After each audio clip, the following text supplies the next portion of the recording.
Hello Araxians, my name is Rival X Factor, and welcome to an episode of PlanetSide2 Basic Training. And we're going to talk about character creation and choosing an empire. PlanetSide2 is a massive multiplayer first-person shooter with in-depth character customization. And before we get to any of that, we're prompted by the character creation screen. Simply select and highlight the lower left-hand corner and click. Now we're faced with our first choice. What empire will we select? The Vanu Sovereignty, the new Conglomerate, or the Terran Republic? And before we do that, what better way for me to explain why each empire is unique and different than to show you and talk about some in-game footage. First up are the Vanu Sovereignty, who are a technocratic faction that believes humanity can only evolve by rediscovering and tapping the lost technology of the Vanu, an alien race.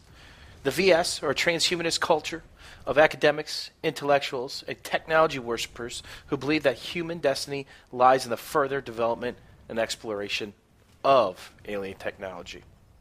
If the visions of the Vanu does not sway you, maybe their weapon technology will, featuring no bullet drop-off, very fast reloads, low recoil, and semi-high fast shooting rifles.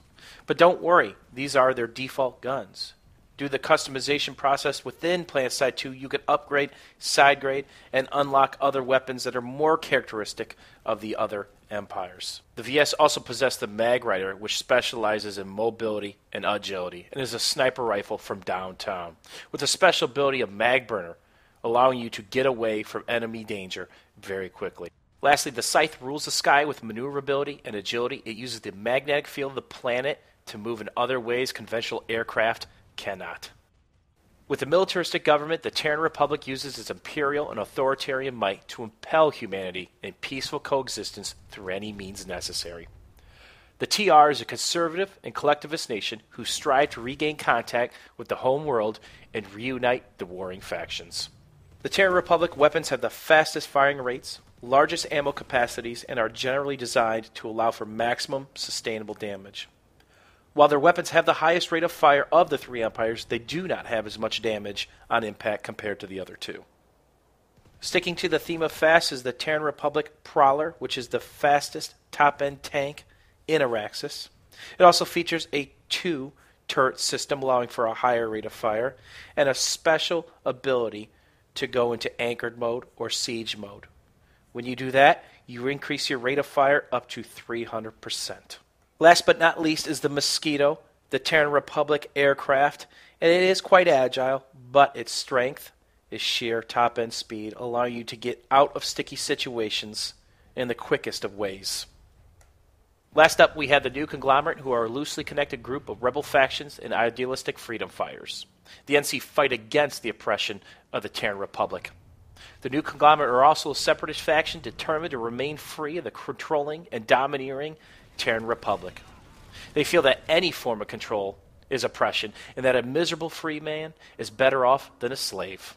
The NC are built around hitting first, hitting hardest, and taking a beating.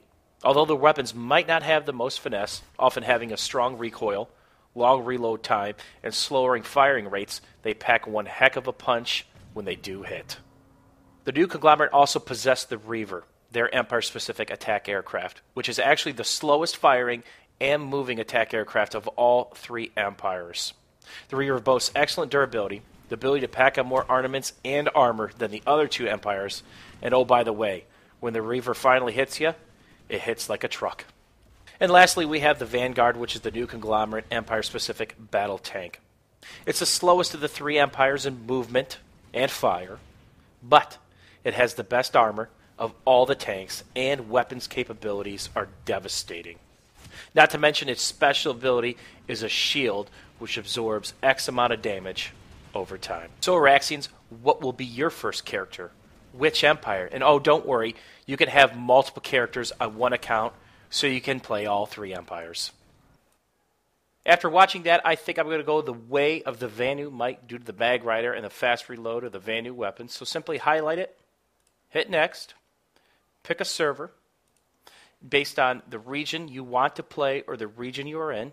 Hit next. Now we need a name.